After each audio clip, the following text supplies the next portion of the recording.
Well, scientist, I, Lalit Mohan Kala, research scientist, is again before you for a new lecture. Today my lecture is on photon. After describing and defining the atomic model, its basics, and the various Earth and universe phenomena such as energy blast in the Earth nucleus part, earthquake, earth warming, nature's creation of black holes in Earth air sky part, creation of aurora phenomena inside the black hole, action of gravitational force in all heavenly bodies, vast spreading of dark space in the universe. The dark space is known as dark matter to scientists, but there is no matter of any type, of any kind in the dark space. I also highlighted the scientific causes of various internal and external changes which simultaneously occur in the Earth nucleus part and in the Earth air sky part after each energy blast in the Earth nucleus part simultaneously, followed by earthquake, etc., etc. Now I come to my present lecture on photons.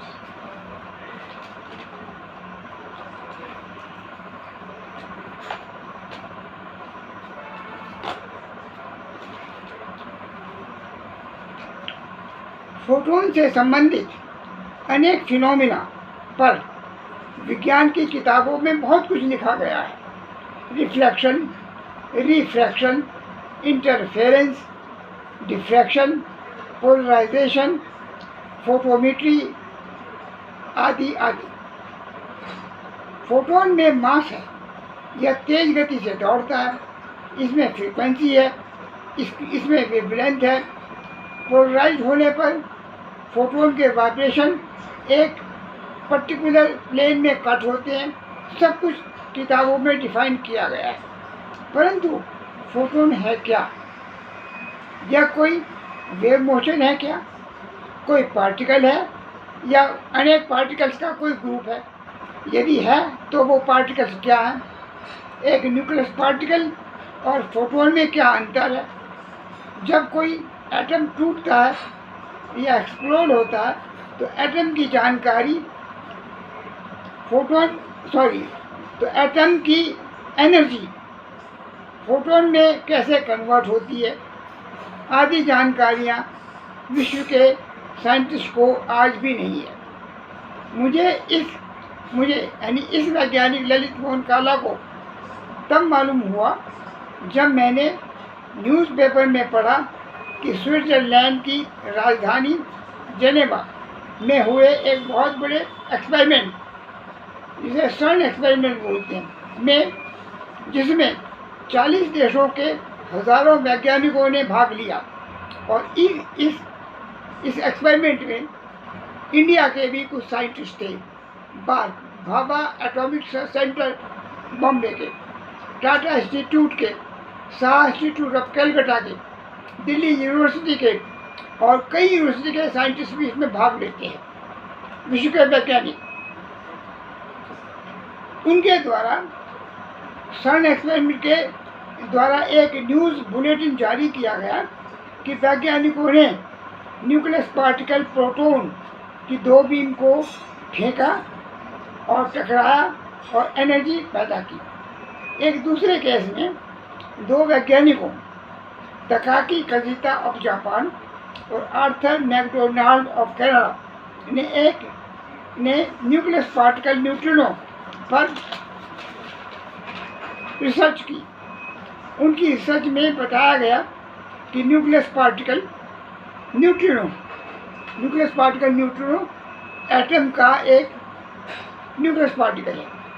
Neutrino सूर्य से भी आते हैं, इसमें मास होता है, इसकी velocity photon से भी ज़्यादा होती है और यह पार्टिकल थिन मेटल शीट्स में पेनिट्रेट भी कर जाता है और इस रिसर्च पर दोनों वैज्ञानिकों को Takaaki Kajita of Japan and Arthur McDonald of Canada, दोनों वैज्ञानिकों को वर्ष 2015 में फिजिक्स में नोबेल प्राइज से सम्मानित किया। इसी न्यूक्लियस पार्टिकल न्यूट्रॉनों पर वर्ष 2011 में उत्तराखंड देहरादून के एक होटल मधुबन में एक वर्कशॉप आयोजित हुई, जिसकी अध्यक्षता गढ़वाल यूनिवर्सिटी श्रीनगर के तत्कालीन vice chancellor professor SK. Singh द्वारा की गई थी। 4 दिन तक यह वर्कशॉप चली और वैज्ञानिकों ने फिर वही निष्कर्ष निकाला जो तकाकी कजिता ऑफ जापान और आर्थर मैकडोनाल्ड ऑफ कनाडा ने निकाला था कि न्यूट्रिनो सूर्य से भी आते हैं, इनमें मास होता है, इनकी वेलोसिटी फोटोन से ज़्यादा होती है और ये थिन मेटल शीट्स में पेनिट्रेट कर जाते हैं। उनका भी ये निष्कर्ष निकाला। तभी मुझे इस बात की पुष्टि हो गई थी कि विश्व के वैज्ञानिकों को किताबी ज्ञान तो है, परंतु प्रैक्टिकल पॉइंट ऑफ व्यू से फोटोन की जानकारी नहीं है। वैज्ञानिक न्यूक्लियस पार्टिकल और फोटोन में क्या अंतर है, इसकी जानकारी भी वो नहीं रखते। एटम के एक्सप्लोड होने पर उसकी मैटर्स एनर्जी फोटोन एनर्जी में कैसे कन्वर्ट हो जाती है की जानकारी विश्व के वैज्ञानिकों को आज भी नहीं है। और इसका एकमात्र कारण है एटम के स्ट्रक्चर और इसके बेसिक्स की जानकारी का विश्व के वैज्ञानिकों को न होना। फोटोन क्या है, इसे आज बहुत ही सरल भाषा में समझेंगे।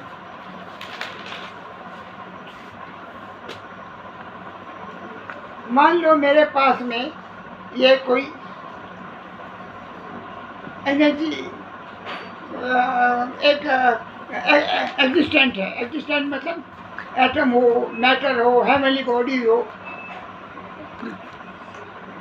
एटम हो, मैटर हो या हेवनली बॉडी। सपोज ये एक हेवनली बॉडी अर्थ है, इसमें ये न्यूक्लियस पार्ट है जो मेरे हाथ में है और इसमें एक नॉर्थ पोल है, एक साउथ पोल है, जिसको मैं एनर्जी एंट्रेंस और एनर्जी एग्जिट होल बोलता हूँ।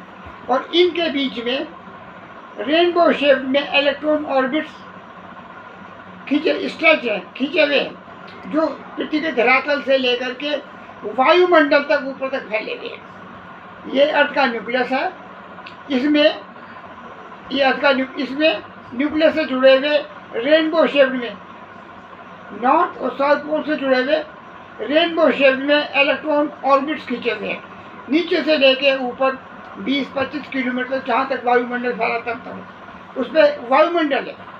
इलेक्ट्रॉन नेटवर्क के ऊपर ही वायुमंडल बनता है। इलेक्ट्रॉन वैक्यूम स्पेस में मूव नहीं कर सकता, एग्जिस्ट नहीं कर सकता। नेचर ने, प्रकृति ने उसके साथ में वायुमंडल भी, जिसमें एयर पार्टिकल्स हैं, वो भी उसके साथ भी जोड़े हैं। तो इलेक्ट्रॉन और एयर पार्टिकल्स या गैस पार्टिकल का जो एसोसिएशन है, दैट इज अनब्रेकेबल। उनको अलग अलग नहीं कर सकता। यदि किसी स्पेस में इलेक्ट्रॉन है तो वहाँ गैस पार्टिकल भी है, या गैस पार्टिकल है तो उनके साथ में इलेक्ट्रॉन भी है। इलेक्ट्रॉन और गैस पार्टिकल का जो एसोसिएशन है, दैट इज अनब्रेकेबल। एक बात। दूसरा, इस न्यूक्लियस पार्ट और इसके चारों ओर जो फैला हुआ वायुमंडल है, उन दोनों के बीच भी अनब्रेकेबल रिलेशनशिप है। ये दोनों एक दूसरे के लिए बने हैं। Nucleus part and electron network दोनों एक दूसरे के लिए बने, मेड फॉर ईच अदर। वो एक दूसरे का पूरक है। They are complementary to each other. एक के बिना यदि न्यूक्लियस नहीं है तो इलेक्ट्रॉन नेटवर्क भी नहीं हो सकता। यदि इलेक्ट्रॉन नेटवर्क है तो न्यूक्लियस भी होगा। होंगे तो दोनों होंगे, न्यूक्लियस पार्ट भी होगा, इलेक्ट्रॉन नेटवर्क भी होगा। बहुत से साइंटिस्ट कहते हैं कि नहीं, कुछ हेवनली बॉडीज केवल गैसेस के बने। गलत स्टेटमेंट है, अनसाइंटिफिक स्टेटमेंट। इलेक्ट्रॉन नेटवर्क होगा तभी उसके ऊपर वायुमंडल बनता है, और इलेक्ट्रॉन नेटवर्क यदि होगा तभी होगा जब उसके साथ में न्यूक्लियस होगा। तो न्यूक्लियस होगा, न्यूक्लियस के साथ जुड़ा हुआ इलेक्ट्रॉन नेटवर्क होगा, इलेक्ट्रॉन के नेटवर्क के साथ ही वायुमंडल बनेगा। होंगे तो तीनों चीज़ें होंगी, नहीं तो नहीं होंगी। तो किसी भी एग्जिस्टेंट का, एटम हो, मैटर हो, हेवनली बॉडी हो, उसके दोनों भाग, न्यूक्लियस पार्ट और आउटर एनर्जी पार्ट जिसमें इलेक्ट्रॉन नेटवर्क, दोनों एक दूसरे से जुड़े हुए होते हैं। They are made for each other, और उनमें उनके बीच जो रिलेशनशिप है दैट इज अनब्रेकेबल रिलेशन। तो इसलिए इनमें ये नहीं कहा जा सकता कि केवल न्यूक्लियस पार्ट होगा या केवल इलेक्ट्रॉन। अब मान लिया ये पृथ्वी है, इसमें दोनों हैं, इसका न्यूक्लियस भी है, इस न्यूक्लियस के चारों ओर फैला हुआ इलेक्ट्रॉन नेटवर्क भी है। अब यदि मैं इस पृथ्वी के दो भागों में टुकड़े कर दूँ, एक छोटा बड़ा, तो जैसे ये टूटता इसका चारों ओर का इलेक्ट्रॉन नेटवर्क वो भी दो भागों में डिवाइड हो जाएगा, और जो टूटे हुए न्यूक्लियस पार्ट है उनके साथ जुड़ जाएंगे। इसका जो दो भाग है ए और बी, तो ए के साथ भी जुड़ जाएगा, बी के साथ भी जुड़ जाएगा, यानी इलेक्ट्रॉन नेटवर्क ए के साथ भी जुड़ जाएगा, इलेक्ट्रॉन नेटवर्क बी के साथ जुड़ेगा, दोनों के साथ में फिर दोनों पार्ट हो गए, न्यूक्लियस भी होगा। अब मान लिया उसका मैं और फिर टुकड़े कर देता हूँ, तो जितनी बार मैं न्यूक्लियस का टुकड़े करूँगा उतनी भागों में इलेक्ट्रॉन नेटवर्क भी डिवाइड होता चला जाएगा। यदि मैं किसी न्यूक्लियस के 10 भाग करता हूँ तो इलेक्ट्रॉन नेटवर्क भी 10 भागों में टूट जाएगा, और हर न्यूक्लियस पार्ट के साथ भी जुड़ता चला जाएगा। ऐसा टूटते टूटते टूटते मैं तोड़ता जाऊँ एटम तक आ जाएगा। एटम के अंदर भी एक न्यूक्लियस पार्ट है, और न्यूक्लियस पार्ट के चारों ओर एक इलेक्ट्रॉन नेटवर्क है। जितने भी एग्जिस्टेंट्स हैं, एटम हो, मैटर हो, हेवनली बॉडीज हो, कोई भी हो, दोनों का साथ साथ जुड़ना, उनमें जो इलेक्ट्रॉन नेटवर्क है उसकी शेप, ज्योमेट्रिकल शेप वही होगी जो एटम में है, जो मैटर में है, जो हेवनली बॉडी, मतलब न्यूक्लियस पार्ट के नॉर्थ और साउथ पोल से जुड़े हुए इलेक्ट्रॉन नेटवर्क है, जो रेनबो शेप में नीचे से लेकर ऊपर तक वही आर के रूप में ऊपर तक चले जाते हैं। एक पे तो उसी प्लेन में ऊपर तक जहाँ तक वायुमंडल फैला हुआ है, जहाँ तक इलेक्ट्रॉन नेटवर्क है। पृथ्वी के इसमें ये 20, 25, 30 किलोमीटर तक वायुमंडल है, उस वायुमंडल में उनकी शेप वही है, रेनबो शेप, खाली उनका स्लोप बदलता जाएगा, नीचे थोड़ा ऐसा होगा, ऊपर वो उनकी खड़ी शेप होती जाएगी ऊपर तक, और नीचे उनकी पॉपुलेशन है डेंस है, बड़ी घनी है, ऊपर होते होते थोड़ी सी उनकी डेंसिटी कम होती जाएगी। तो पूरे इसमें ये मैं इसको घुमा रहा हूँ, इसमें पूरा चारों ओर जो है इसके रेनबो शेप है, और नॉर्थ पोल और साउथ पोल से जुड़ते हैं। तो नॉर्थ पोल और साउथ पोल पे एक कोनिकल शेप बन जाती है, जैसे मैग्नेट बनती है, वो कोनिकल शेप जिसमें इलेक्ट्रॉन नहीं होता वो न्यूट्रल जोन होती है। ये पृथ्वी के केस में, हेवनली बॉडी के केस में ये ब्लैक होल कहलाता है, क्योंकि उसमें इलेक्ट्रॉन नहीं होते, उसकी शेप कोनिकल होती है, ऐसा बिल्कुल ऐसे कहते, जिसका नैरो एंड नीचे और जो वाइड एंड है बड़ा बिगर डायमीटर वो ऊपर। एटम में भी बनता है, मैटर में भी बनता है, हेवनली बॉडी में बनता है। तो अब यदि मैं एटम तक आया हूँ, एटम में भी एक न्यूक्लियस पार्ट है जिसमें न्यूक्लियस पार्टिकल्स हैं। मैं एटम की बात कर रहा हूँ। एटम में न्यूक्लियस पार्टिकल्स है, प्रोटॉन, न्यूट्रॉन, न्यूट्रॉन के नाम अलग अलग थे, और उनका साइज बहुत छोटा है। कितना साइज होगा उसके अंदर, जो एटम के जो न्यूक्लियस के अंदर होगा, उनका साइज 10⁻⁹ मीटर। नैनो पार्टिकल्स उससे भी छोटे हो सकते हैं, 10⁻⁻10 हो सकता है, 10⁻11 होता है, यानी नैनो पार्टिकल से भी छोटे हैं प्रोटॉन, न्यूट्रॉन। दूसरा कि जब कोई एटम है, एटम के अंदर बाहरी साइज में जो पार्टिकल्स हैं उनका साइज बड़ा है, और जो जो हम सेंटर की ओर जाएंगे उनका पार्टिकल का साइज छोटा होता जाएगा। तो बाहर के जो है वो प्रोटॉन्स हैं, अंदर के जो पार्टिकल वो न्यूट्रॉन है। तो जितना पार्टिकल छोटा होगा उसकी फ्रीक्वेंसी उतनी ज़्यादा होगी। तो कम साइज और हाई फ्रीक्वेंसी, यही उसकी जो किलिंग फोर्स है उसका, वो जो पेनिट्रेटिंग पावर है वो ज़्यादा बढ़ती जाती है। खैर, तो इसके जो पार्टिकल्स हैं, न्यूक्लियस के जो पार्टिकल्स हैं, उनमें इलेक्ट्रॉन ऑर्बिट से उसमें एंटर करते हैं, और एक ही फिनोमिना, एक ही ब्रीडिंग फिनोमिना से सारे उसके जो पार्टिकल जुड़ते हैं, एटम के भी, और एटम आपस में एटम भी जुड़ते हैं, मैटर भी जुड़ते हैं। अर्थ के केस में सारे जो मैटर्स हैं, मैटर्स के अंदर जो एटम्स हैं, एटम के अंदर जो न्यूक्लियस पार्टिकल्स हैं, वो सभी एक same common energy within phenomena से जुड़ते हैं। तो उनका जुड़ना ऐसे ही है जैसे हमारी बॉडी के अंदर, हमारे शरीर के अंदर हमारे बॉडी सेल्स आपस में जुड़ते हैं। तो जैसे ही एटम को तोड़ते हैं, एटम के तोड़ने पे क्या होता है, इसका न्यूक्लियस पार्ट टूटता है। न्यूक्लियस पार्ट टूटने पे उसका जो एनर्जी विदिन एक सेमी जो एक फिनोमिना थी, जो एक उससे जुड़े हुए वो टूट जाती है, वो आपस में बिखर जाते हैं, क्योंकि एक ही एनर्जी विदिन फिनोमिना से सारे न्यूक्लियस पार्टिकल जुड़े हुए थे। जैसे ही वो एनर्जी विदिन फिनोमिना जो उसका जो लाइन है जिससे वो जुड़े हुए थे वो टूटती है, तो वो जो न्यूक्लियस पार्टिकल है प्रोटॉन बिखर जाते हैं, डिस्पर्स हो जाते हैं। और जैसे ही वो डिस्पर्स होते हैं, हर न्यूक्लियस पार्टिकल जो है इलेक्ट्रॉन है उसके ग्रुप से जुड़ता है और फोटोन बन जाता है। जैसे मैंने बताया था कि अर्थ के दो टुकड़े हुए, तो एक जो टूटे टुकड़े साथ में इलेक्ट्रॉन वहाँ से आए, जुड़ गए। तो एटम के टूटने पर जैसे ही उसके न्यूक्लियस पार्ट टूटता है, उसके जो न्यूक्लियस पार्टिकल है प्रोटॉन जो भी है बिखर डिस्पर्स हो जाते हैं। डिस्पर्स होने पे उनसे एकदम उसी टूटे हुए इलेक्ट्रॉन के जो इलेक्ट्रॉन ऑर्बिट्स में जो इलेक्ट्रॉन थे वो उससे जुड़ जाते हैं, और जुड़ते ही वो फोटोन बन जाते हैं। ये दोनों जो एक्शन है, टूटना, एटम का टूटना दो भागों में, न्यूक्लियस पार्ट का टूटना और साथ में उसके जो इलेक्ट्रॉन ऑर्बिट्स है, जो आउटर पार्ट है, उसका भी टूटना साइमल्टेनियसली एक साथ साथ होता है। और टूटने के साथ ही वो आपस में हर न्यूक्लियस पार्टिकल के साथ में जुड़ जाते हैं, और जैसे न्यूक्लियस पार्टिकल के साथ में जुड़ा वो फोटोन बन जाता है। तो न्यूक्लियस पार्टिकल कितनी देर बाद फोटोन बनता है ये बताना बहुत मुश्किल। Instantly, simultaneously, in no time, इसमें कुछ समय नहीं लगता।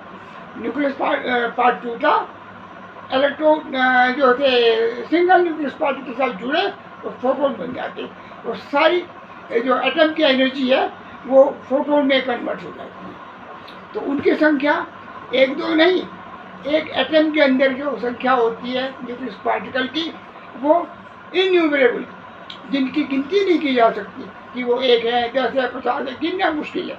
और इन नो टाइम वो फोटोन में कन्वर्ट हो जाती है। तो ये है फोटोन। अब मैं फोटोन ये मूव कैसे करता है, फोटोन ये मूव करने के लिए इसकी जानकारी लेने के लिए फोटोन में गति कैसे होती है, इसे मैं आप समझो कि ये एक लोहे का टुकड़ा, एक ये मैग्नेट है, एक ये लोहे का टुकड़ा है। लोहे का टुकड़ा मैग्नेट की मैग्नेटिक फील्ड के अंदर रखा हुआ है। इसके जो इलेक्ट्रॉन हैं मैग्नेट के जो रेनबो शेप में, वो इस तक पहुंचते हैं लोहे के टुकड़े तक। लोहे का टुकड़ा बहुत सेंसिबल है न्यूक्लियस उसमें इलेक्ट्रॉन को सेंस करने का। वो सेंस कर जाता है कि उसके आसपास में कोई मैग्नेट है, और वो किसी स्थिति पर होगा तो उसका जो नॉर्थ पोल है वो ऐसे सीधा होता है उसके मैग्नेट के डायरेक्शन में, और वो उसकी ओर बढ़ता है। ये बढ़ता कैसे है इसकी जानकारी मैं बताऊंगा, वो बढ़ता कैसे है।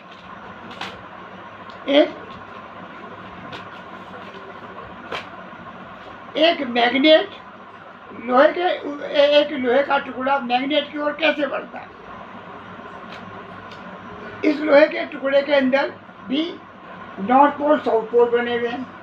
इसके अंदर जो है एनर्जी क्या, उसमें रेनबो शेप में ऐसे इलेक्ट्रॉन आए, नॉर्थ पोल पे आए, नॉर्थ पोल से अंदर न्यूक्लियस के अंदर गए, न्यूक्लियस से अंदर जाकर के ये उसके साउथ पोल से बाहर निकलते हैं। जैसे ही एनर्जी साउथ पोल से बाहर फेंकी जाती है, फिर समझिए इसमें इलेक्ट्रॉन जो है साउथ पोल से नॉर्थ पोल की तरफ आते हैं न्यूक्लियस के बाहर।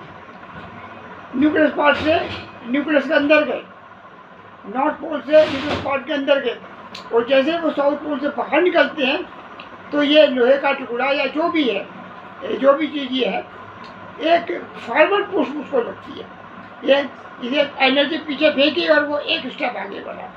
फिर दूसरा साइकिल हुआ एनर्जी का, यहाँ से ये इलेक्ट्रॉन फिर यहाँ से नॉर्थ पोल की तरफ गए, नॉर्थ पोल से न्यूक्लियस के अंदर गए और न्यूक्लियस से गुजरने के बाद में साउथ पोल से फिर बाहर फेंके गए।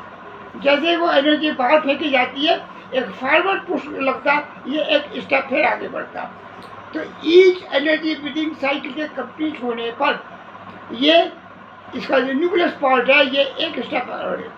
आपकी मोटर गाड़ी में भी ऐसे होता कि आपकी जो एनर्जी साइकिल होती है वो पूरी होती है, साइलेंसर से बाहर एनर्जी फेंकी जाती है। जैसे ही एक एनर्जी साइकिल पूरी हुई, साइलेंसर से एनर्जी बाहर फेंकी गई और उसके साथ ही आपका स्कूटर हो या कार हो या ट्रक हो, जो भी होता, एक स्टेप आगे बढ़ता है, या स्कूटर मोटरसाइकिल एक स्टेप।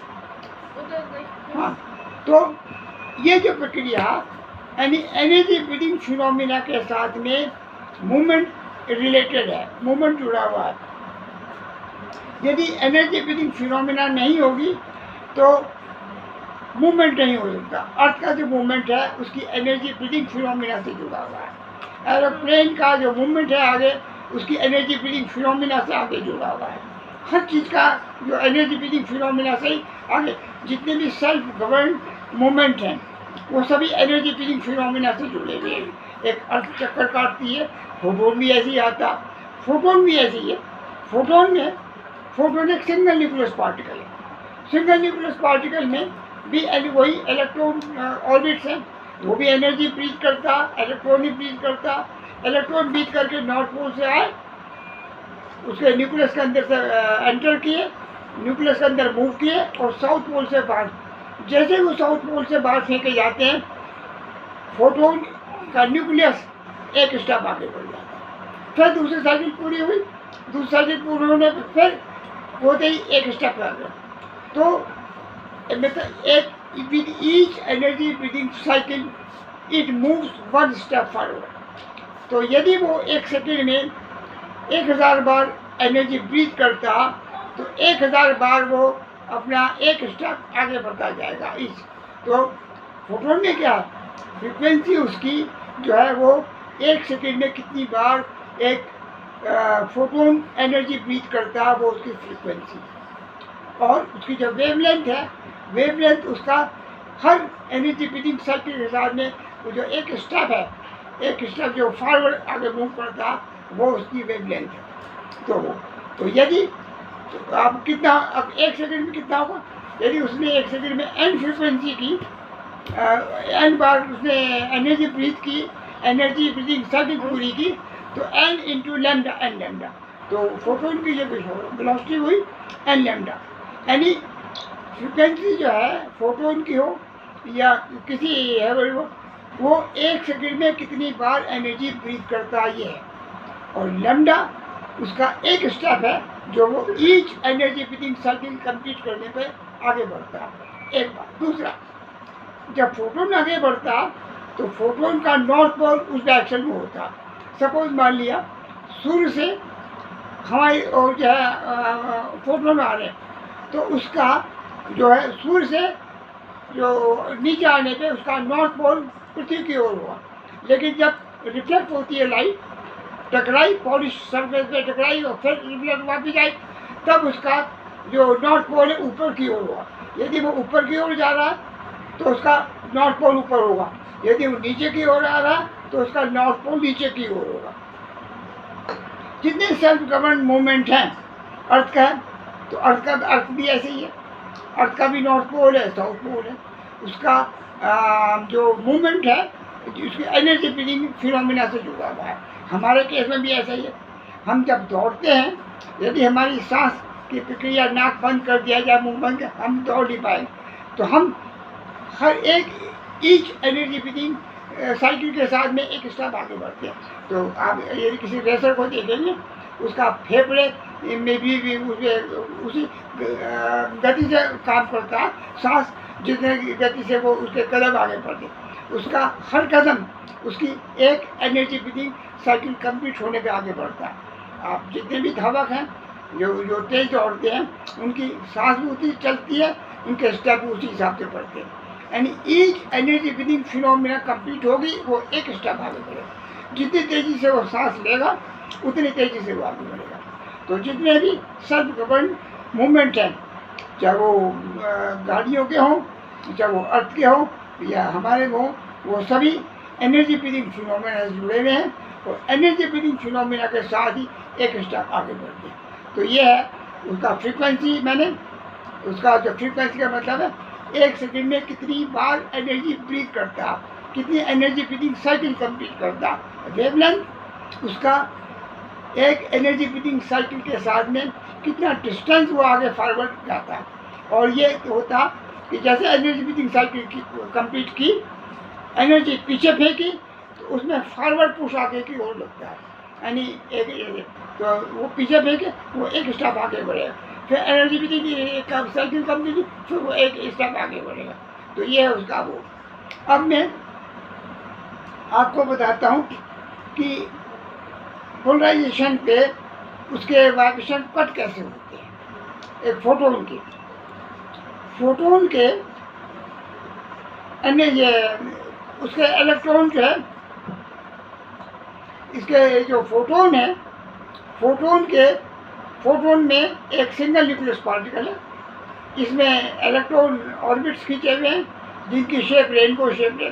तो ये एक ही प्लेन में नीचे से ऊपर तक, इसी प्लेन में उस एक के ऊपर एक ऐसे ऊपर तक है, कहाँ तक, जब तक जहाँ तक नेटवर्क फैला हुआ। तो एक ही प्लेन में कितने ऑर्बिट्स हैं नीचे से ऊपर तक। यदि इलेक्ट्रॉन ऑर्बिट्स किसी तरह से इधर या उधर शिफ्ट हो जाए, हट जाए अपने स्थान से, या समझ लो कि एक ग्रुप कट जाए, यानी जो इलेक्ट्रॉन बिल्कुल क्लोजली एक दूसरे से मिले हुए, यहाँ बिल्कुल उसमें कोई गैप नहीं, और एक ही प्लेन में एक के ऊपर एक वही रेनबो शेप में ऊपर तक। यदि किसी तरह से ये इलेक्ट्रॉन ऑर्बिट्स पूरे प्लेन के कट हो जाए, कट का मतलब अपनी जगह से इधर या उधर डिस्प्लेस हो जाए, तो बीच की जगह खाली हो जाएगी, उसमें कोई इलेक्ट्रॉन ऑर्बिट नहीं होगा ऊपर। उसे कहती है cut off vibration in one plane. तो इलेक्ट्रॉन की वजह से ही लाइट का इल्यूमिनेशन होता, उसमें इलेक्ट्रॉन भी है, गैस पार्टिकल भी है। तो इलेक्ट्रॉन गैस पार्टिकल यदि किसी प्लेन से गायब हो जाएंगे तो वहाँ की लाइट जो है कम हो जाएगी, और जिधर शिफ्ट होंगे, इधर या उधर, वहाँ की इलेक्ट्रॉन की संख्या बढ़ जाएगी। इलेक्ट्रॉन की संख्या बढ़ने से वहाँ लाइट का इल्यूमिनेशन बढ़ जाएगा। तो पोलराइजेशन फिनोमिना में हमने ये देखा है कि उसके कुछ भाग जो है उसमें लाइट इल्यूमिनेशन कम हो जाता है, और कुछ भाग में उसका लाइट इल्यूमिनेशन पहले से ज़्यादा हो जाता है। तो इसी कारण है कि किसी पर्टिकुलर प्लेन में इलेक्ट्रॉन का गायब हो जाना, वो कट का मतलब गायब हो जाना, मतलब वो शिफ्ट हो गया, वहाँ पर टेम्परेरी एक वैक्यूम स्पेस पैदा हो गया। तो वो है कट ऑफ वाइब्रेशन, यानी पोलराइजेशन, उसे कहते हैं पोलराइजेशन में। अब वो जो ये होता कैसे, किसी प्लेस से इलेक्ट्रॉन कैसे हटते हैं, बड़ा सिंपल रीजन है। एक दो मैग्नेट है, इसमें भी नॉर्थ साउथ पोल है, इसमें भी नॉर्थ साउथ पोल है, दूसरे में भी नॉर्थ साउथ पोल। यदि दो नॉर्थ पोल सिमिलर पोलरिटी या दो साउथ पोल मतलब सिमिलर पोलरिटी आमने सामने आ जाए, बहुत क्लोज, तो क्या होगा, इनके बीच में टेम्परेरी एक वैक्यूम स्पेस क्रिएट हो जाती है। और यदि अपोजिट पोलरिटी हो तो एक इलेक्ट्रॉन दूसरे में एंटर कर जाते हैं, जुड़ जाएंगे आपस में। पर सिमिलर पोलरिटी नॉर्थ या साउथ दोनों फेस टू फेस हो और बहुत क्लोजली एक दूसरे के नज़दीक आए, तो उनके बीच में टेम्परेरी एक वैक्यूम स्पेस क्रिएट हो जाती है। वैक्यूम स्पेस क्रिएट होने का मतलब है वहाँ से इलेक्ट्रॉन डिफ्लेक्ट हो गए, हट गए, और वो साइड में जहाँ पर वो उनकी डेंस पॉपुलेशन हो जाती है, बीच का जो स्पेस है उसमें इलेक्ट्रॉन मिसिंग हो जाती है, उनकी एब्सेंट होती है। तो पोलराइजेशन में मतलब उसमें कुछ ऐसे जो प्रिज्म है, निकोल प्रिज्म थे या क्या थे, मुझे अभी याद नहीं है कि पोलराइजेशन में कौन से थे। एक पर्टिकुलर पोर्शन में ही पोलराइजेशन की फिनोमिना होती है। तो उसका कारण एक ही है कि जब दो सिमिलर पोलरिटीज आमने सामने हो, बहुत क्लोज हो, तो उनके बीच में एक न्यूट्रल जोन या वैक्यूम स्पेस जिसमें इलेक्ट्रॉन नहीं होते वो क्रिएट हो जाती है। तो वाइब्रेशन कट होने का मतलब है कि उसके वाइब्रेशन वहाँ से गायब हो गए। जो वाइब्रेशन गायब होना मतलब कि वहाँ से एक पर्टिकुलर प्लेन के जितने भी ऑर्बिट्स हैं इलेक्ट्रॉन वो गायब हो गए। तो वो एक वो है। तो वेवलेंथ मैंने बताया, वन स्टेप फॉरवर्ड। फ्रीक्वेंसी मैंने बताई कि एक सेकंड में वो कितनी बार एनर्जी ब्रीथ करता। पोलराइजेशन में मैंने बताया कि उसके वाइब्रेशन जो है शिफ्ट हो जाते हैं। तो वाइब्रेट, अच्छा वाइब्रेट कैसे करता? वाइब्रेट का वैसे ही है जैसे हमारा हार्ट या हमारे लंग्स ऐसे करता। तो क्या एक बार ये इलेक्ट्रॉन ऑर्बिट्स उसके अंदर जाते हैं न्यूक्लियस के अंदर, तो बाहरी भाग सिकुड़ता, तो अंदर का उसका न्यूक्लियस भाग थोड़ा फैलता, और जैसे ही न्यूक्लियस सिकुड़ता ये इलेक्ट्रॉन जो है बाहर की तरफ। तो ये पूरी हवा बाहर का जो आउटर पार्ट है उसका सिकुड़ना फैलना, सिकुड़ना फैलना, सिकुड़ता तो वो अंदर होते हैं, और जब फैलता तो ये इलेक्ट्रॉन बाहर आ जाते हैं। ये वही है। तो ये फोटोन के बारे में एक जानकारी है। बाकी ये तो और कुछ खास नहीं है फोटोन में, फिर भी तो कुछ हो तो दैट मच।